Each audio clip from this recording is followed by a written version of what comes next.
Assalamualaikum warahmatullahi wabarakatuh. Bismillahirrahmanirrahim. Alhamdulillah sallallahu alaihi wasallam hadhihi wa bihim wa diwajjal wa ikhwani min nabil muslimin wal asfalin wal awliya wa kan wa syirra wa ghairu wa rijal. Rasulullah sallallahu alaihi wasallam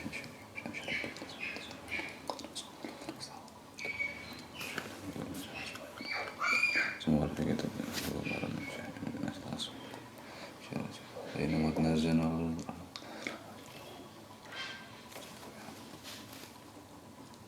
Al-Fatihah. A'udzu billahi minasyaitonir rajim. Bismillahirrahmanirrahim. Alhamdulillahirabbil alamin arrahmanirrahim maliki yaumiddin. Iyyaka na'budu wa iyyaka nasta'in ihdinas mustaqim shiratal ladzina an'amta 'alaihim ghairil maghdubi 'alaihim waladdallin. Amin.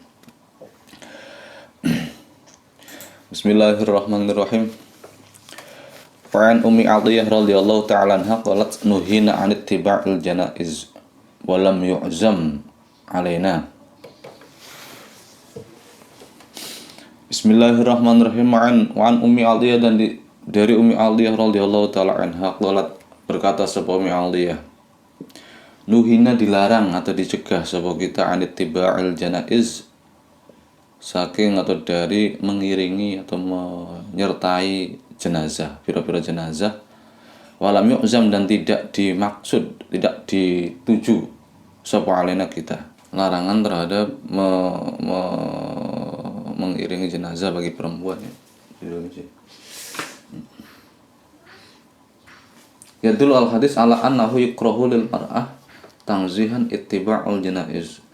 Hadis ini menunjukkan bahwasanya dimakruhkan bagi seorang perempuan, makruh tanzih, untuk ittiba'ul janaiz, mengiringi jenazah, dikoliha karena ada perkataannya si Ummi Athiyyah, nuhina an ittiba'il janaiz wa lam yu'zam alaina, ay lam yu'akkad,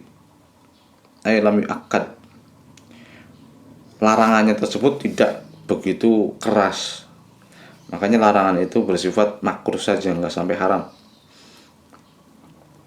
Kuriha lana ittiba'ul janaiz, sama seperti itu, yusawi at-ta'bir biqoliha kuriha lana, dimakruhkan.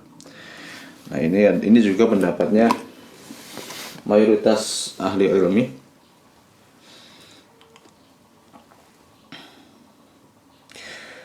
Bahkan dalam mazhab Malikiyah wa ajaza al-Malikiyah wa ahlul Madinah, orang-orang Madinah dan mazhab Malikiyah memperbolehkan lil mar'ati, bagi seorang perempuan, al-musinnati, yang sudah berumur, memperbolehkan antu syai'a al-janazah, untuk mengiringi jenazah. Jadi mengiringi jenazah ke kuburan, mau dikubur itu boleh perempuan mengikutinya, boleh perempuan mengantarkannya sampai ke kuburan. Wa amma syabah fayajuzu laha illam yukhsha al-fitnah minha. Sedang ini menurut Malikiyah ya. Adapun yang perempuan yang masih muda, yang masih perawan misalnya, fayajuzu laha illam yukhsha al-fitnah minha, maka boleh bagi perempuan yang masih muda mengikuti atau mengiringi jenazah sampai ke kuburan, sampai dikubur, illam yukhshal fitnah, kalau memang tidak ditakutkan akan terjadi fitnah. Dan juga satu lagi, wa kana al-mayyitu mimman ya'uzzu 'alaiha ka abiha wa ibniha, dan mayit atau orang yang meninggalnya, jenazahnya itu termasuk orang yang dinisbatkan atau satu keluarga lah dengan dia, seperti bapaknya, misalnya yang meninggal bapaknya atau anaknya. Wa yakunu mawdi'uhunna, dan tempatnya si perempuan-perempuan yang mengiringi jenazah sampai ke kuburan itu waro al janazah, di belakang jenazah, enggak di samping, enggak di depan, tapi di belakang. Wa waro irjal, dan juga di belakang laki-laki, tidak di depannya laki-laki. Jadi rombongannya itu kurang ada jenazah, terus laki-laki, terus perempuan. Wa amma man yukhsha minha al fitnah, sedangkan orang yang ditakutkan akan terjadi fitnah terhadapnya, ya fala yajuzu khurujuha, maka tidak boleh keluar untuk mengikuti jenazah, untuk menyertai jenazah. Ini ada keterangan waqad syaddada ba'dul fudhala al-isriyina. Sebagian orang-orang yang memiliki keutamaan yang zaman sekarang ini sungguh telah melakukan hukum yang keras atau hukum yang ketat dalam masalah ini. Wa harrama khurujan nisa ma'al janazah duna tamyizin wala tafsirin. Mereka orang-orang, sebagian orang fudola itu, orang-orang ini juga fudola ini, saya kalau maknanya kalau nggak salah ya, fudola itulah orang-orang yang berlebihan. Fudola, mereka melarang semua perempuan mengiringi jenazah duna tamyizin wala tafsirin, dengan tanpa membedakan dan memerinci, pokoknya mutlak. Wa ala haqqal dzalika bi ziyaratil qabri bi ziyaratil kubur, dan mereka menyamakan dengan ziarah kubur.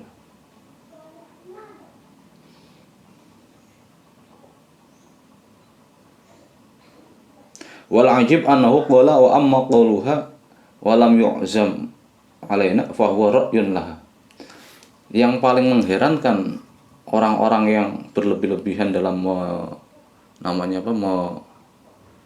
melarang ini, mereka berkata amma qawluha wa lam yu'zam alaina, adapun perkataan Sayyidah Ummi Atiyah dalam hadis tersebut yaitu wa lam yu'zam alaina, perkataan itu oleh mereka dianggap fahuwa ra'yun laha, itu adalah pendapat dari Ummi Atiyah, sampai semacam itu orang-orang ini sampai menganggap itu adalah pendapat dari Ummi Atiyah pribadi, bukan dari Rasul.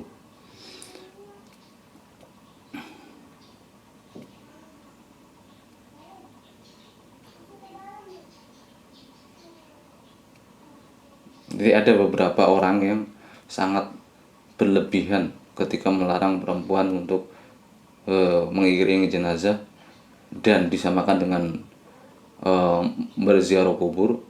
Tidak ada pembedaan dan tidak ada pemerincian lebih lanjut, pokoknya ya haram.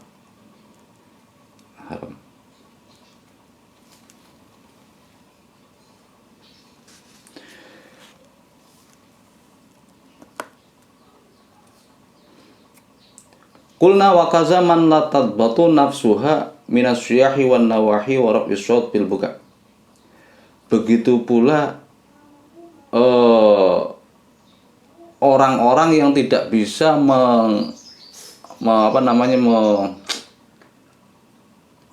menahan dirinya untuk menjerit, nangis sambil menjerit terus mengeraskan suara, itu juga termasuk orang-orang yang diberi catatan tidak boleh untuk mengikuti jenazah. Kalau dia bisa membatasi dirinya atau menahan dirinya untuk tidak menjerat-jerit, tidak nangis-nangis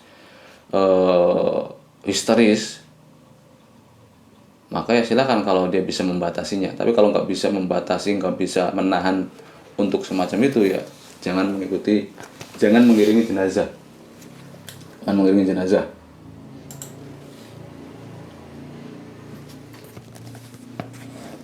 Qala An-Nawawi rahimahullah, Imam Nawawi berkata, yustahabbu lirijal itba'ul janazah hatta tudfana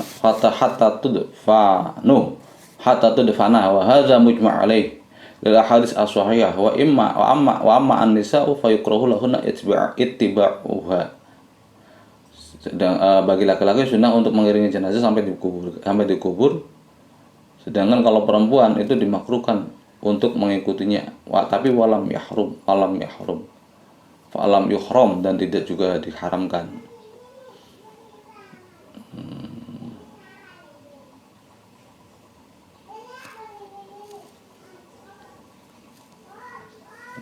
Wa Nabi Sa'id Al-Khudri, dari Abi Sa'id Al-Khudri radhiyallahu taala anhu, anna Rasulullah sallallahu alaihi wasallam, bahwasanya Rasulullah sallallahu alaihi wasallam iku qala, berkata sapa Rasulullah, idza ra'aitum al-janazata faqumu mimman tabi'aha fala yajlis hatta tud'a. Idza ra'aitum ketika melihat sapa kalian semua al janazata ing jenazah faqumu maka berdirilah sapa sira kabeh. Maka berdirilah kalian semua faman maka utawi sapane wong iku tabi'ah mengiringi atau mengikuti sapa man ing jenazah ya fala yajlis maka jangan duduk sapa man hatta tu doa sehingga diletakkan apa jenazah. Hatta tu doa apa al jenazah. Al-qiyam lil jenazah, berdiri untuk menghormati jenazah.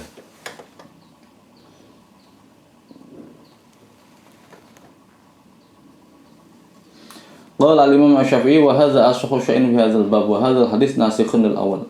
Idza ra'aitum al-janazah faqumu. Ini adalah hadis yang menasakh hadis yang pertama, yaitu idza ra'aitum al-janazah faqumu.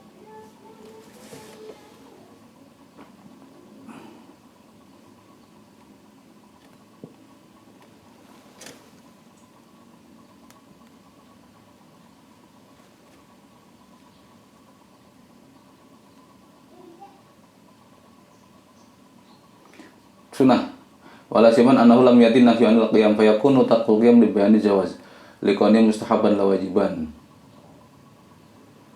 kama annal jam'u mumkinun bi hamlil amri ala istihbab. Sunnah, nah, di perintah ini perintah kesunahan, bukan perintah untuk wajib.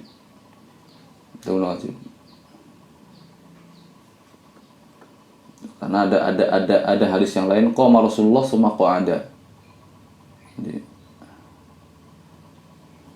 Semua enggak wajib.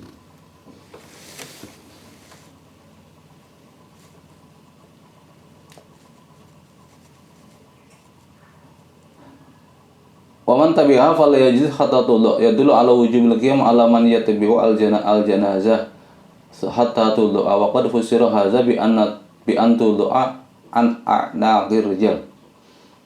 Maksudnya itu diletakkan dari pundak, dari bahunya orang yang membawa keranda itu. Jadi setelah dibawa keranda ke kuburan,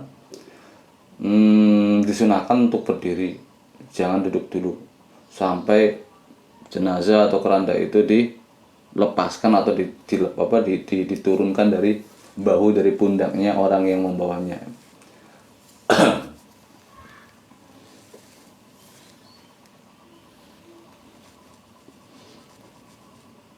Jadi memang sunnah. Sahabat al-hadis as-sahih an Rasulullah SAW amara bil qiyam liman marrat bihi al-janazah. Imam Nawawi berkata, hadis-hadis yang sahih banyak yang mengatakan bahwasanya Rasulullah memerintahkan berdiri, memerintahkan kepada orang yang dilewati oleh jenazah. Jadi ketika ada jenazah lewat, entah itu misalnya naik mobil atau dengan jalan kaki jenazahnya, nah, itu disunahkan untuk berdiri menghormati jenazah tersebut. Karena Nabi itu dalam satu hadis yang lain, entah di sini dikatakan hadis dhaif. Bukan hadis dhaif. Nabi itu pernah ada jenazahnya orang Yahudi lewat mau dikuburkan, Nabi berdiri. Itu meskipun yang beragama, yang berlainan agama.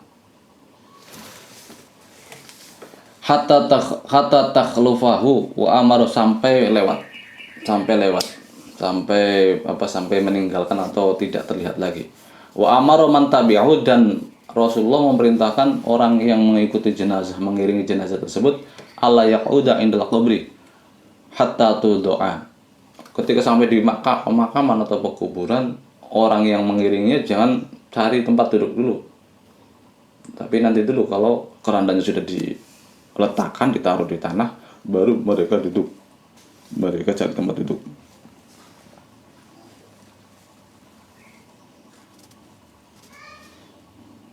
Ini sunnah, perintahnya perintah sunnah.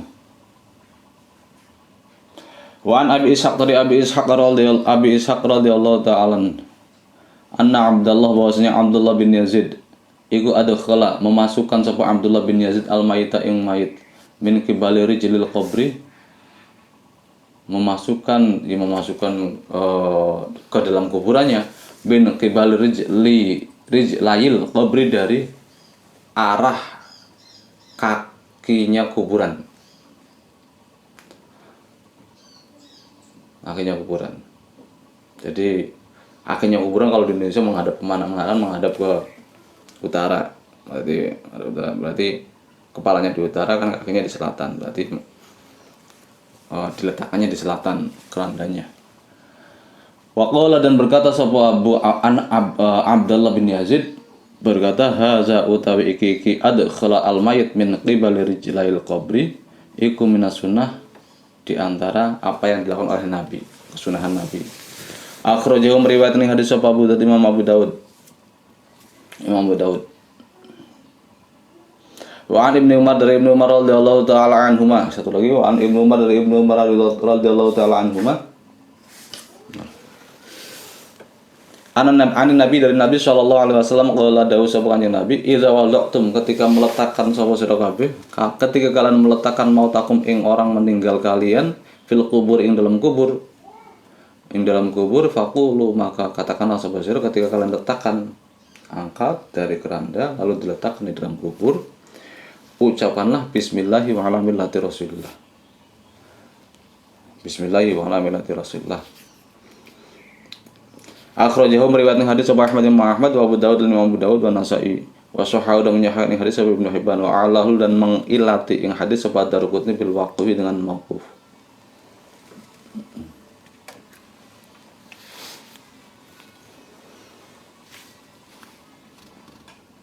Qala Nawawi, yustahabbu ayyudu'a ra'sul mayyit inda rijlil qabri wa huwa darbu alladhi yakunu fi rijlil mayyit. Tsumma yusallu min qibali ra'sihi sallan rafiqan. Disunahkan untuk meletakkan kepalanya jenazah di sebelah kakinya kuburan. Kakinya kuburan berarti maksudnya ketika mayat sudah diletakkan di kuburan, kakinya di mana? Nah, itu namanya kaki kuburan. Misalnya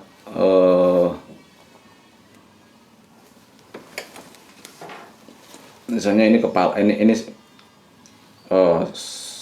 kiblat menghadap ke kiblat, kuburan memanjang. Nah, ini kepalanya di sini, ini untuk kepalanya sebelah sini, kakinya sebelah sini, ini kuburan. Nah, kuburan. Nah, misalnya kayak kuburan. Ini untuk kepala, ya, ini untuk kaki. Nah, diletakkannya itu jenazah di sini, kerandanya. Nah, ini adalah kepalanya mayat, bisa di sebelah sini, ini kakinya. Diletakkan di sini. Nah, ini kaki kuburan. Nanti mayat itu tinggal dilolos, ya diangkat sih mayatnya diangkat, terus lalu kerandanya itu ditarik ke belakang. Nah, mayatnya langsung diulurkan ke dalam kuburan, masuk. Itu. Jadi enggak dari samping, dari sebelah kiblat, atau dari samping sini, atau enggak dari sini, enggak dari kepala, tapi enggak dari kepala kuburan, tapi dari kaki kuburan.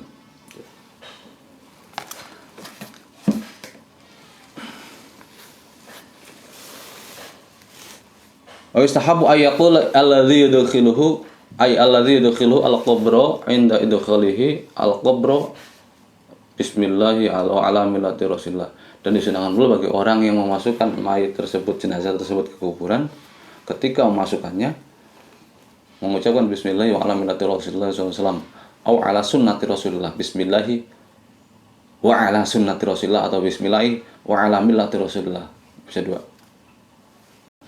Terus wa yajibu wad'ul mayit fil qabri mustaqbilal kiblati, wajib nih. Wajib meletakkan jenazah di dalam kuburan itu, setelah jenazah masuk diletakkan di kuburan, itu wajib menghadapkannya ke arah kiblat. Wa man dufina bi ghairi ghuslin aw ila ghairi kiblat nubisha.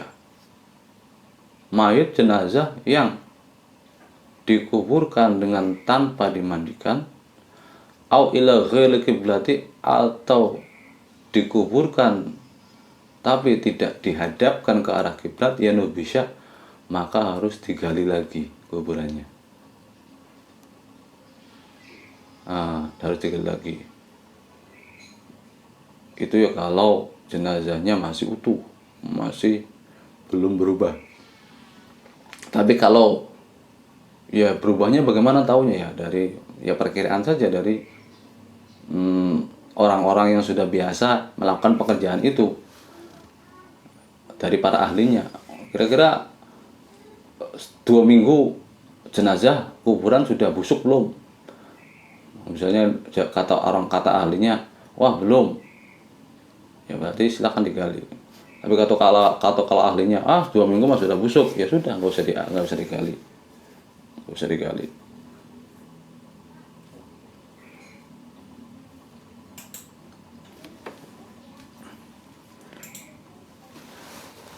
Wattafaqu ala annahu yustahabbu ayyudhu ala jambil aiman. Disunahkan pula ketika menghadapkan kiblat itu dia posisinya itu miring ke kanan. Jadi bagian kanan yang di bawah. Jadi miringnya jenazah itu bagian kanan yang di bawah. Sunnah, ini sunnah. Kalau bagian kiri bagaimana? Ya nggak apa-apa, silakan. Misalnya kepalanya itu enggak di utara, tapi di selatan. Ya akhirnya kan miringnya ke kiri. Miringnya itu ke kiri, ke kanan.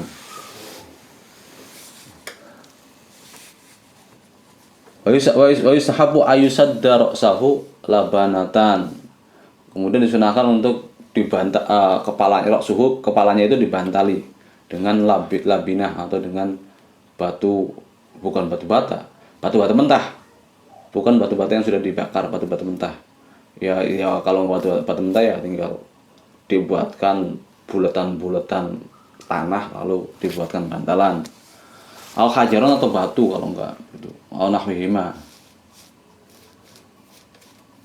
Wa yufdi bi khadhi al ayman ila labdana, dan pipinya itu ditempelkan ke tanah atau ke batu tersebut.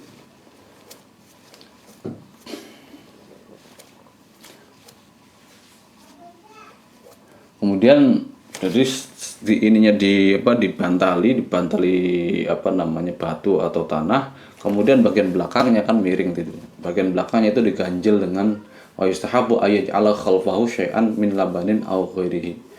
Diganjel dengan batu atau dengan tanah supaya dia bisa yusnadu wa yamna'u min ayyaqa qafahu, supaya dia bisa sandaran dan juga mencegah supaya tidak menggelimpang atau terbaring,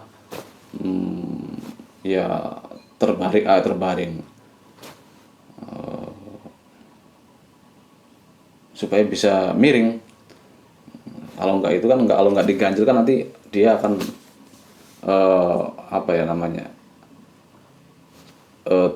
terbaring dengan terlentang. Wan Aisyah, dan dari Aisyah radhiyallahu taala anha, anna Rasulullah sallallahu alaihi wasallam, bahwasanya Rasulullah sallallahu alaihi wasallam iku qala dawuh sapa Kanjeng Rasul, kasru 'adzil maiti ka kasriha hayyan. Kasru 'adzil maiti utawi memecah tulangnya mayit, iku ka kasriha seperti memecah tulangnya mayit, hayyan hale urip, hale hidup. Jadi mematahkan tulangnya orang yang sudah meninggal itu sama saja dengan memecahkan tulangnya orang tersebut ketika masih hidup. Artinya haram melukai jenazah yang sudah meninggal itu. Wazada, dan menambahkan sapa Ibnu Majah, Imam Ibnu Majah, min hadis Ummi Salamah, dari hadisnya Ummi Salamah radhiyallahu ta'ala anha, samanya itu fil ismi ing dalam dosanya, sama dalam dosanya. Nah, dosa melukai mayit jenazah itu sama dengan dosa melukai orang yang masih hidup. Anna hurmatal mu'min ba'da mautihi baqiyatun. Kehormatan, kemuliaan seorang mukmin setelah meninggal, ya, jenazahnya itu baqiyatun, itu masih ada, masih tetap sama seperti hidupnya, kama kanat fi hayatihi. Maka oleh karenanya ada beberapa hal yang berkaitan tentang masalah kehormatan jenazahnya orang mukmin. Pertama, hormatun nabsyul qabri madama yadhunnu anna fihi syai'an min 'idhamil mayyit. Haram menggali kuburan madama yadhunnu anna fihi syai'an min 'idhamil mayyit, selama masih diperkirakan masih tersisa tulangnya mayit. Begini, kan kita ada sering menemukan mayit-mayit zaman dulu, kuburan-kuburan yang kuno, yang zaman dulu. Nah, lalu kita tumpuk, kita buat dengan kuburan yang baru, digali lagi. Terus kita buat kuburan yang baru. Nah, itu kalau memang nggak ada unsur darurat, nanti daruratnya semacam apa, pokoknya nggak ada unsur darurat kok digali terus dibuat kuburan yang baru, dan ternyata misalnya kuburan yang lama itu masih ada tulang belulangnya, itu haram, nggak boleh. Tapi kalau memang sudah diyakini sudah tidak ada sama sekali bekasnya, nggak ada tulang belulangnya, sudah hilang, sudah hancur, sudah semuanya, maka silakan. Nah, menggali kuburan itu memang nanti memang hukum asalnya nggak boleh, cuman ada beberapa kasus yang diperbolehkan ketika menggali kuburan, kayak tadi. Misalnya kuburannya atau makbarohnya atau jenazahnya itu tidak menghadap kiblat atau tidak dimandikan, jadi wajib digali lagi. Nah, biasanya semacam kalau kejadian itu biasanya ya nggak lama-lama, nggak sampai sehari, 1 jam 2 jam, lalu baru ingat, oh ya tadi tidak dihadapkan ke kiblat, oh ya tadi jenazahnya belum sempat dikuburkan. Nah, itu kan masih hangat, masih belum berubah sama sekali lah. Ya boleh digali lagi, terus dimandikan, lalu disolati lagi, kemudian dikuburkan dengan menghadap kiblat. Tapi kalau memang sudah lama, misalnya ada cincin emas atau cincin intannya orang yang menaruh jenazah di kuburan itu ke bawah ketarik atau terjatuh di kuburan bersama jenazah misalnya. Nah, itu juga boleh digali. Nah, cuman itu kan biasanya ingatnya agak lama. Oh iya tadi merasa kehilangan cincin itu kan sehari 2 hari. Baru ingat itu, oh iya kayaknya, bukan kayaknya lagi, dipastikan jatuh ke kuburan. Atau dia tahu jatuh atau terkubur dalam kuburan tapi dia nggak berani ngomong. Baru 2 hari 3 hari baru berani ngomong kepada salah seorang pemuka agama kalau cincinnya misalnya ikut terkubur gimana. Nah, tinggal dicari orang yang ahli dalam masalah kuburan, ini kira-kira jenazahnya sudah busuk apa belum. Kalau sudah busuk ya nggak usah diambil, tapi kalau masih aman untuk dibuka, digali, silahkan digali.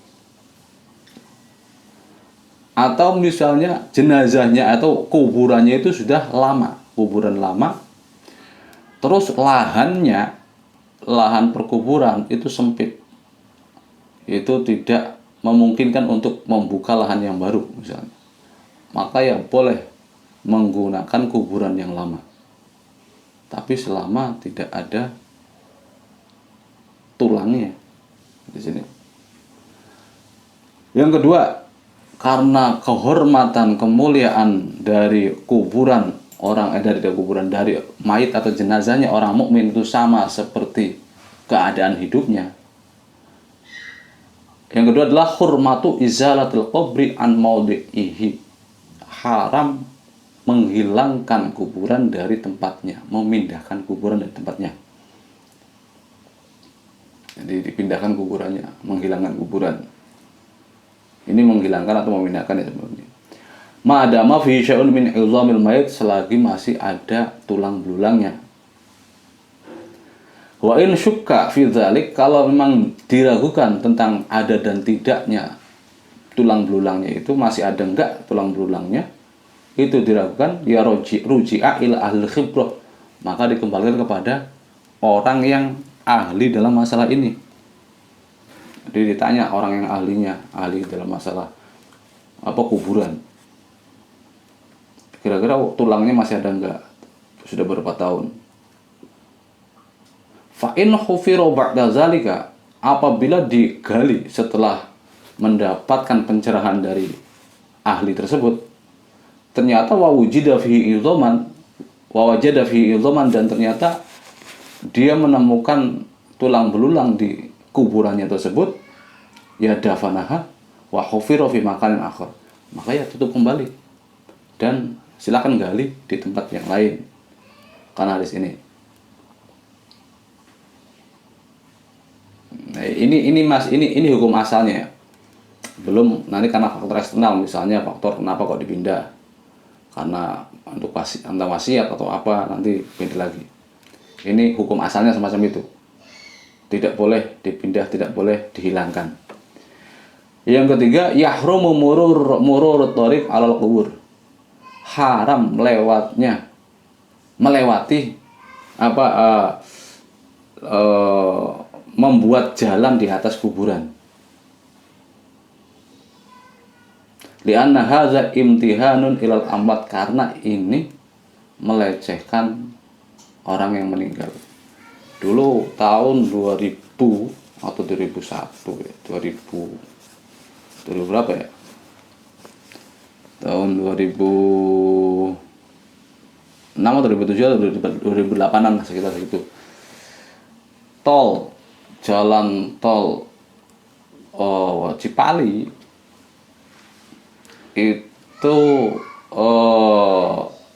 namanya apa, blueprintnya atau apa namanya istilahnya, gambarannya atau itunya, awalnya itu melewati area perkuburan dari kompleks pemakaman Pondok Pesantren Babakan Ciwaringin. Itu pas itu. Jadi rencananya itu nanti dibuat jembatan layang, di bawahnya itu adalah area perkuburan dari kiai-kiai Pondok Pesantren Babakan Ciwaringin. Mengetahui tentang rencana itu, akhirnya semua santri, semua kiai demo. Beberapa hari demo, dan akhirnya ditemui titik kesepakatan. Akhirnya jalannya itu dirubah, bentuknya dirubah. Makanya di jalan Cipali daerah Babakan itu, pas di Babakan Ciwaringin, itu jalannya agak belok ini, agak memutar, dan tidak lurus tapi agak belok ini, karena menghindari makam ini. Karena nggak mungkin juga dipindah, nggak mungkin juga untuk dipindah. Ini ya, karena li'anna haza imtihanun lil amat, karena ini melecehkan orang yang sudah meninggal. Wa ma'lumun qat'an annalahum hurmah, dan juga diketahui secara pasti kalau orang-orang yang meninggal itu masih memiliki kehormatan. Wa ana amakinahum hadhi qad sabaqu ilaiha fahum ahqqu, dan kuburan tempatnya mereka sekarang itu mereka lebih dulu menempati itu, maka mereka lebih berhak untuk tempat tersebut. Jadi orang yang baru datang atau ada proyek-proyek apapun itu sebenarnya nggak berhak, karena yang lebih berhak lebih dahulu adalah ya orang yang sudah meninggal itu, karena dia yang lebih dulu dikuburkan di situ, yang berhak atas tanah itu ya kuburan. Hadza fadlan annal maqabir waqafa li amwatil muslimin.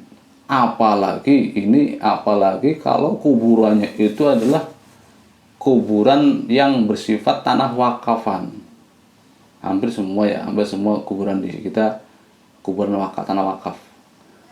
Jadi nggak bisa semena-mena menggali atau menggeser atau menutup atau menumpang tindih kuburan.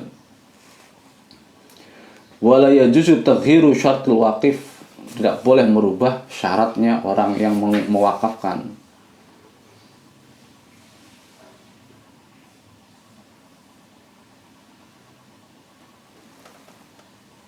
Waqad kasuru al istihtar bil maqabil, dan sekarang banyak sekali istihtar, yaitu pelecehan yang dilakukan kepada kuburan.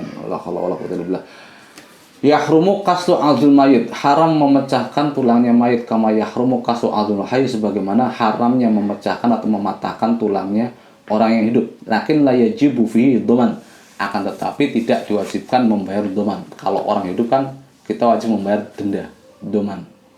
Orang mematahkan tangannya orang lain, itu kita wajib membayar dhaman. Dhamannya apa? Ya dhamannya ya seharga, ya mungkin kalau sekarang ya pengobatan sampai sembuh misalnya, berapa harganya. Liqaulil hadis Ibnu Majah fil itsmi.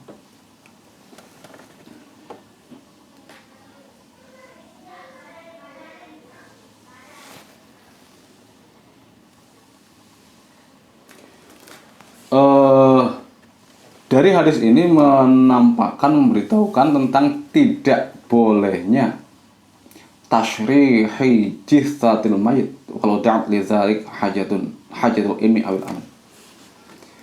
Tidak boleh berarti kan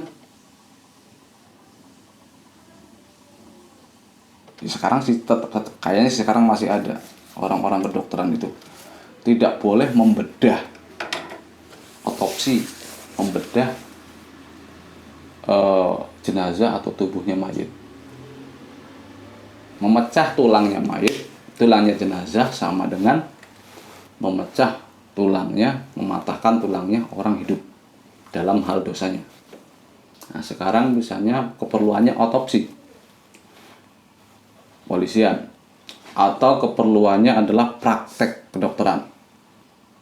Biasanya zaman dulu, yang nggak tahu sekarang juga masih ada mungkin, ketika ada jenazah-jenazah yang tidak dikenal, tidak diambil oleh keluarganya, itu ya sudah dibuat bahan praktek mahasiswa kedokteran. Dibedah, dibuka anatomi tubuhnya, dilihat-lihat, terus masalah penyakitnya itu apa, itu dibuat praktek. Nggak tahu kalau sekarang mungkin masih ada. Zaman dulu ketika zamannya masih Stovia atau yang Batavia itu, Stovia yang sekarang jadi apa, UI, kedokteran UI, itu sama seperti itu. Ketika nggak ada jenazah, ketika nggak ada yang memiliki atau yang keluarganya yang mengambil atau nggak dikenal, itu dibuat bahan praktek. Nah, sekarang juga mungkin masih ada sekarang mungkin. Jadi ya ada kong kali kong antara rumah sakit dengan fakultas kedokteran. Ya pesan kalau ada jenazah yang tidak dikenal, yang tidak diambil keluarganya, ya nanti diminta untuk dibuat bahan uji coba atau praktek.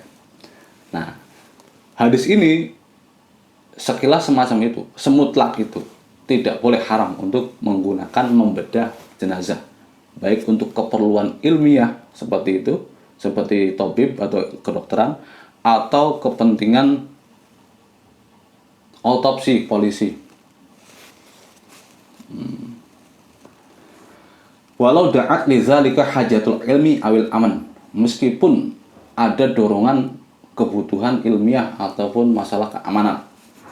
Hajatul ilmi li idahi qadayat tib ad-daqiqah kay yatamarrasu bihat tullabul ladzina ya'udduna anfusahum lil wajibil insani. Contoh daripada hajatul ilmi, hajat ilmiah, kebutuhan ilmiah adalah supaya menjelaskan tentang kaidah-kaidah kedokteran yang secara rinci, supaya mahasiswa-mahasiswa itu bisa tahu secara detail dan mereka bisa mempersiapkan dirinya untuk kewajiban kemanusiaan. Kalau hajatul aman, kebutuhan untuk masalah keamanan, ya at-tahaqquq min qaunil mayit qutila bi jinayah urtuqibat fi haqqi masalan. Jadi untuk menyatakan, untuk membuktikan mayit ini dibunuh dengan jinayah atau bukan dengan penganiayaan atau pembunuhan atau tidak, semacam itu. Nah, untuk masalah semacam ini, nabbaha al-ulama al-asriyuna al-muhaqqiquna alladzina yasluhuna li takhrijil ahkam ala usuliha. Ulama-ulama modern, ulama-ulama kontemporer yang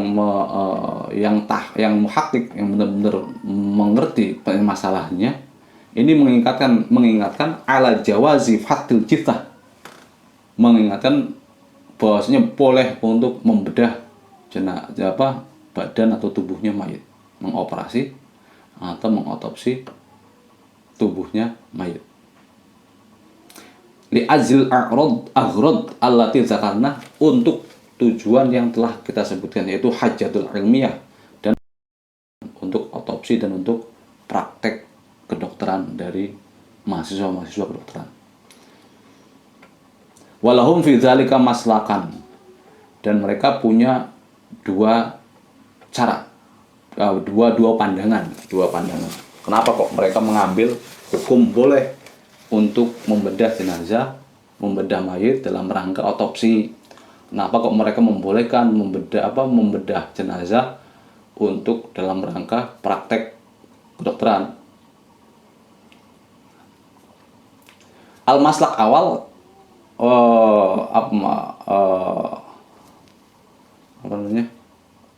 langkah atau kenapa kok mereka memperbolehkan? Yang pertama adalah taqdimul maslahah ar-rajihah alal mafsadah al-marjuhah. Mereka memiliki kaidah mendahulukan maslahah yang unggul daripada mafsadah yang marjuhah, mafsadah yang diungguli.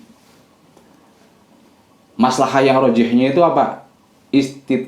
Istitbabil aman, untuk mencari keamanan, untuk menciptakan keamanan kalau memang untuk otopsi polisian, supaya orang nggak sembarangan ketika orang membunuh, meracuni terus selesai begitu saja gitu. Jadi orang akan enak, nggak ada tindak lanjutnya.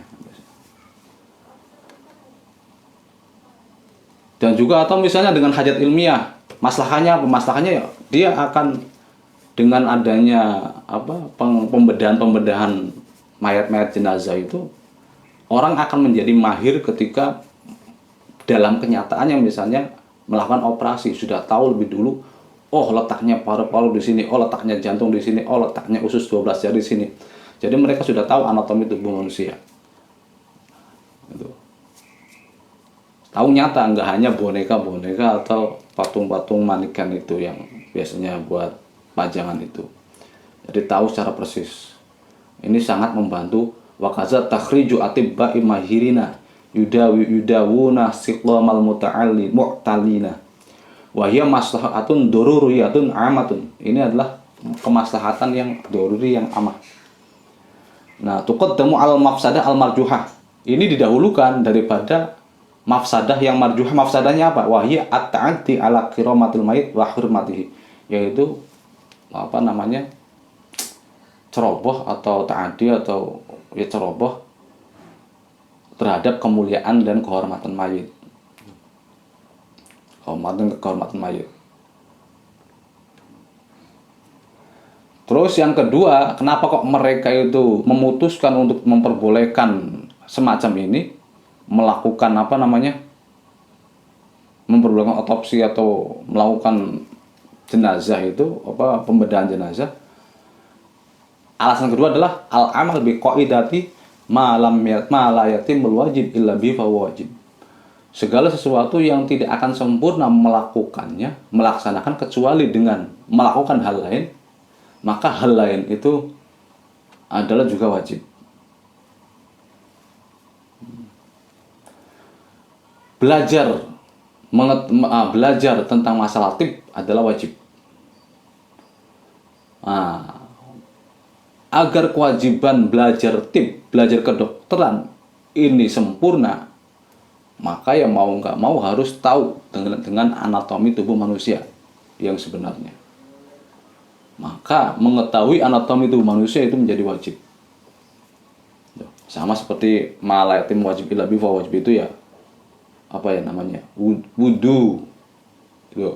Wudu kan sebenarnya nggak wajib. Wudu itu sunnah. Tapi ketika sholat itu menjadi wajib wudu itu. Karena sholat tanpa wudu itu nggak sempurna, nggak sah. Makanya wudu adalah syarat dari sholat.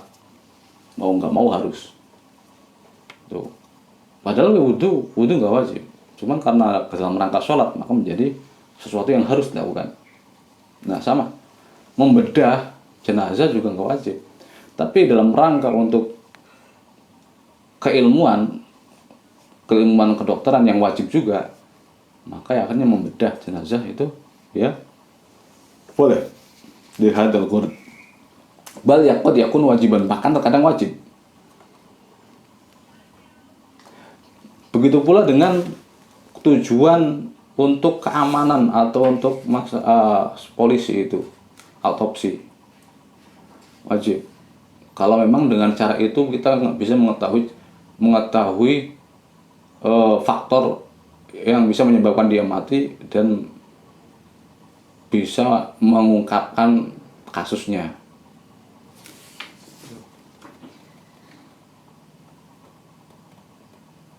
Nanti ada syarat-syaratnya. Syarat-syarat untuk membedah. Nah, ini lebih lengkap syarat-syarat membedah jenazah atau operasi atau otopsi.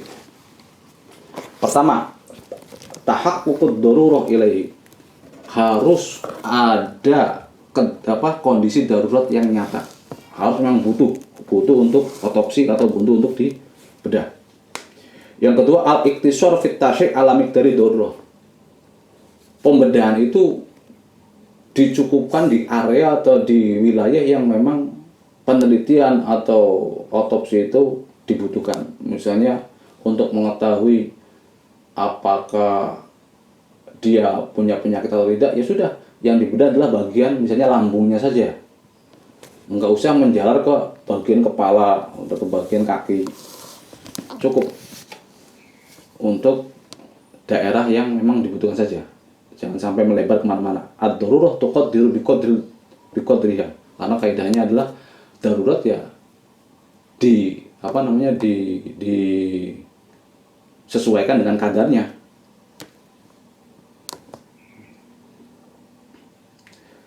Ketiga, tajtanibu kashfu ma la hajata li kashfihi min amait, dan juga menjauhi membuka sesuatu yang tidak ada kebutuhan, tidak ada hajat untuk membukanya. Kalau butuhnya itu membuka perut, ya perut saja yang dibuka, enggak usah semuanya dibuka. Apalagi jenazah auratnya yang terbuka. Wal ikhtiyat asyadid min kashfi auratihi illa lidarurah. Kalau memang darurat ya silakan dibuka semuanya.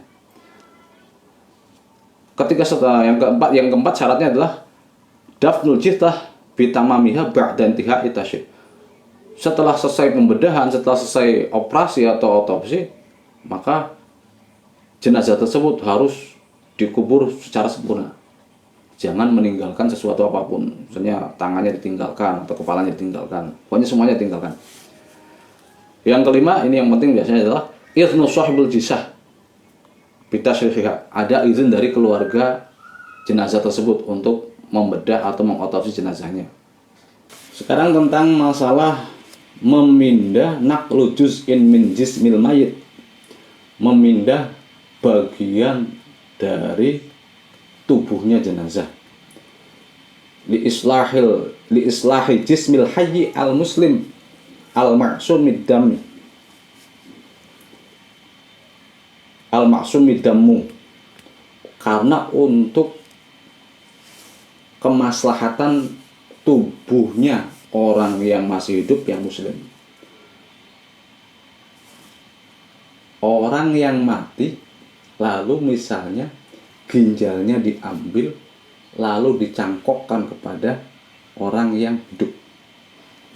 Maksudnya semacam itu. Naqlu juz'in min jismil mayit, memindah bagian tubuhnya mayit untuk kemaslahatan tubuhnya orang yang hidup, orang muslim ya, tapi orang bukan orang muslim.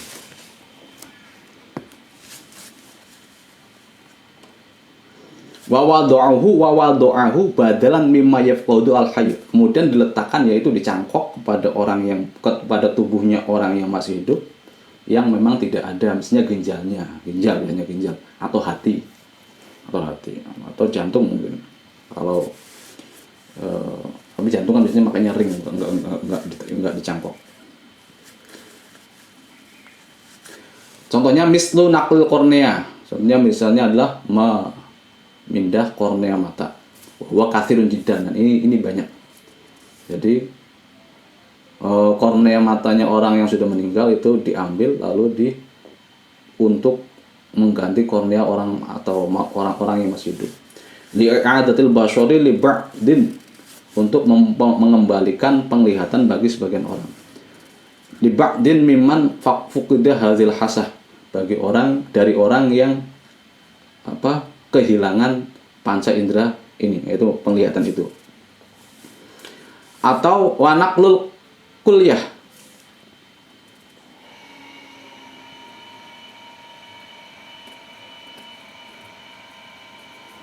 nah fa inna jawazu dzalika wadihun, maka kebolehan semacam itu mencangkok atau mengambil bagian tubuh dari jenazah itu diperbolehkan, jelas itu diperbolehkan. Kenapa? Li ghayatil manfaat allati tuhshalu, karena memang ada kemanfaatan yang dihasilkan.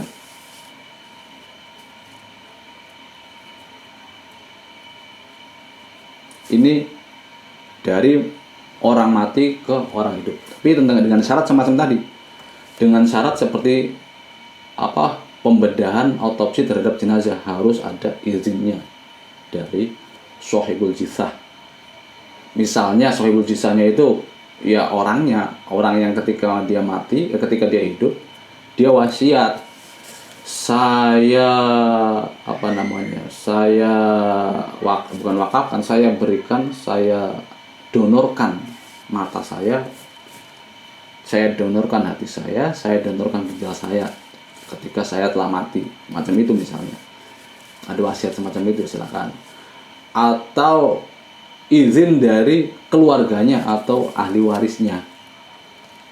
Ahli warisnya mempersilahkan, silakan. Ya, cuman kan kayaknya jarang orang yang semacam itu, ahli waris yang semacam itu, yang tega, ya dalam tanda kutip tega membiarkan jenazah keluarganya itu dikoyak-koyak. Ya meskipun hanya untuk tujuan itu, saya nggak tega. Kecuali orang yang ngomongnya ya orang yang mati orang yang mati itu sendiri yang wasiat, biasanya semacam itu. Itu jadi boleh memindahkan bagian tubuh orang yang sudah meninggal kemudian ditransplant atau dicangkokkan kepada tubuhnya orang yang masih hidup, seperti mencangkok kornea mata dari orang mati, kornea mata diambil lalu dicangkokkan di orang yang masih hidup. Sekarang naqlu juz'in minal hayy li islahi jismil muslim al hayy akhar maksumid dam. Sekarang memindahkan bagian tubuhnya orang yang masih hidup kepada orang atau demi kemaslahatan orang yang hidup lainnya, sama-sama hidup. Misalnya ginjalnya itu diberikan satu kepada bapaknya, misalnya semacam itu. Wa wadu'ahu badal mimma yafqadu al-hayy, dan diletakkan sebagai jadi ada 3 ya. Satu, ini enggak tahu hukumnya. Enggak ada ditulis hukumnya apa ini. Naqlu juz'in al-hayy li islahi jismil hayy nafsahu jaizun min babil aula. Nah ini memindahkan bagian tubuhnya orang hidup untuk kemaslahatan tubuhnya orang lain, orang hidup lainnya, itu jaizun min babil aula. Bukan orang lainnya. Li islahi jismil hayy nafsihi jaizun min babil aula. Memindah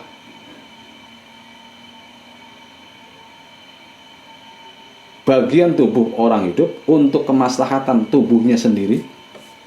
Dia mengambil, misalnya memotong usus 12 jari, ya, usus buntu lah misalnya. Atau mengangkat satu ginjalnya, kalau ginjalnya rusak harus mau nggak mau untuk dipindah, diambil, maka itu boleh babil aula. Tapi ini ada kemungkinan mengambil di tubuh sendiri, atau kemungkinan memindah dari tubuh satu ke tubuh yang lain. Jadi maksudnya redasnya di sini naqlu juz'in minal hayy li islahi jismil hayy nafsihi.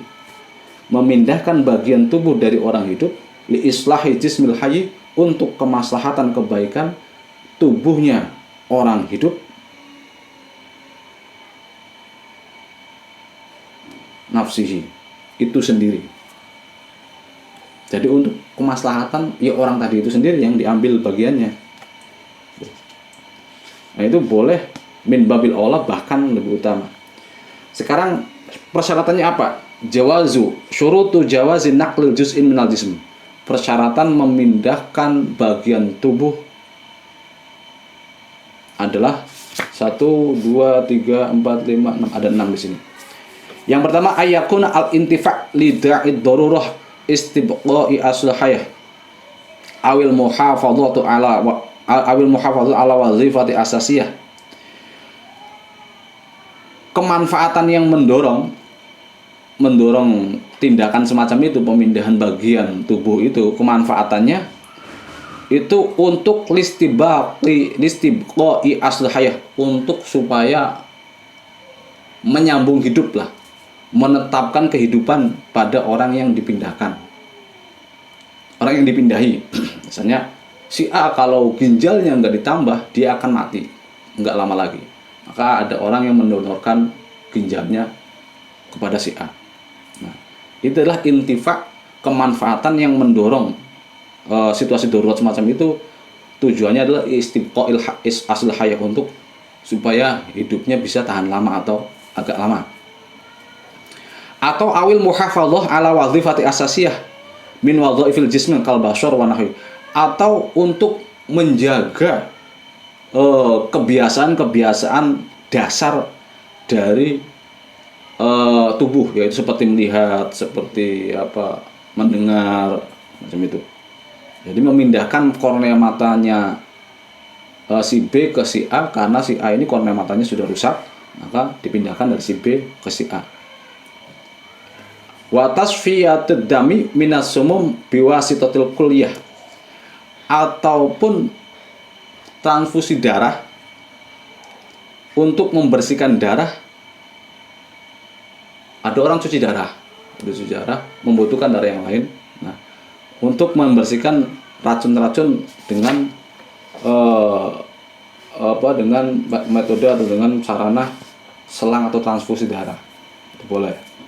Jadi tetap donor darah juga sama, naklul juz il hayy ilal hayy, itu diantaranya adalah transfusi darah. Kalau tujuannya untuk transfusi darah itu misalnya orang yang sedang membutuhkan, sangat banyak. Apalagi misalnya ada orang kecelakaan, atau ada orang yang memang punya penyakit leukemia, atau sedang cuci darah, atau melahirkan, misalnya butuh darah banyak. Itu kan benar-benar sangat butuh. Ayakuna an-nahwu al-mutawaqi' minan naqli ila jismi nafsihi arjah minad darurah al-murattab alaih. Kemanfaatan yang nyata dari pemindahan jisim tersebut itu memang lebih besar daripada darurat yang ditimbulkan. Misalnya ginjalnya A bermasalah, ginjalnya B punya bagus. Kemudian ginjalnya B yang satunya ini dipindah ke A, dicangkokkan. Nah, kemaslahatan ginjalnya A atau hidupnya A itu lebih unggul daripada mafsadah atau madaratnya B. B kehilangan satu ginjal, masih bisa hidup, masih nggak ada efek apa-apa, masih kuat misalnya, karena memang dia orangnya hebat, orangnya kuat. Sedangkan A, kalau ginjalnya satu, ini paling sebulan lagi mati, misalnya, diberikan semacam itu. Nah, maka kemanfaatan buat si A ini lebih besar daripada madarat pada si B. Madaratnya apa sih B? Dia akan tetap hidup kok dengan satu ginjal. Madaratnya cuma satu, yaitu sakitnya dioperasi saja. Hanya itu.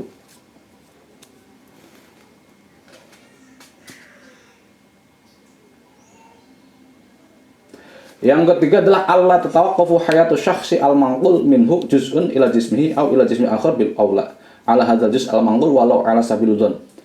Tidak ada ketergantungan hidupnya B yang dipindah anggota tubuhnya kepada anggota itu.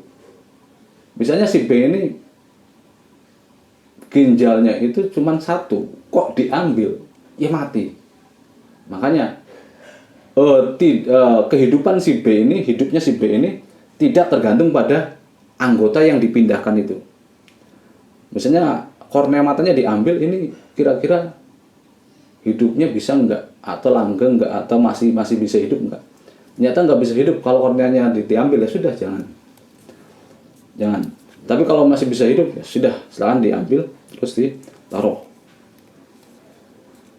di si A. Allah ta'ala salamatun wazifatu asasiyah fi dzalika kaza al-idahi sabih. Tidak harus memperhatikan keselamatan dasar dan wazifah asasiyah fihi kadzalik. Yaitu misalnya ginjalnya itu diambil satu, ini pencernaannya itu terganggu tidak? Keselamatannya itu bagaimana?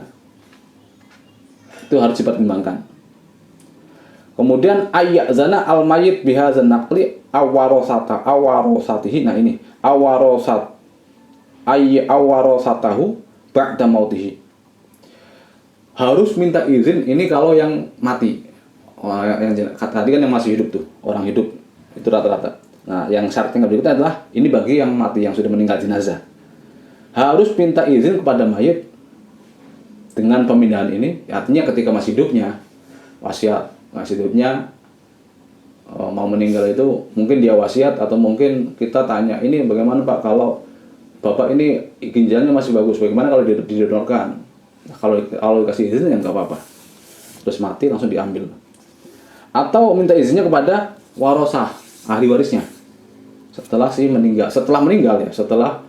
orang tua itu meninggal misalnya, atau orang keluarganya meninggal, baru minta izin kepada ahli warisnya. Jangan sebelum meninggal minta izin kepada ahli warisnya. Nanti malah kedengeran sama orang yang calon yang mati, calon yang meninggalnya, malah akhirnya nggak jadi meninggal.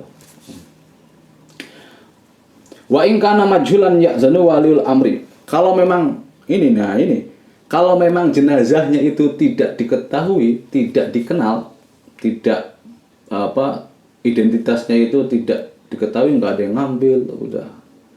Pokoknya identitasnya nggak ketahui. Ini yu'zanu waliul amri, maka minta izin kepada waliul amri, ke pemerintah. Pemerintah, misalnya dinas kesehatan dalam hal ini, atau di ID, minta ke situ. Wa kaza illam yakun lahu warosah. Begitu pula misalnya jenazah itu, mayit itu enggak punya ahli waris, maka mintanya ke waliul amri. Harus minta izin. Itu kalau yang meninggal. Sekarang yang izinnya orang yang masih hidup, misalnya si A si B itu masih hidup, memindahkan atau mau diambil ginjalnya atau kornea matanya untuk si A. Nah, izinnya bagaimana? Ayyazana al-hayyu bin naqli minhu.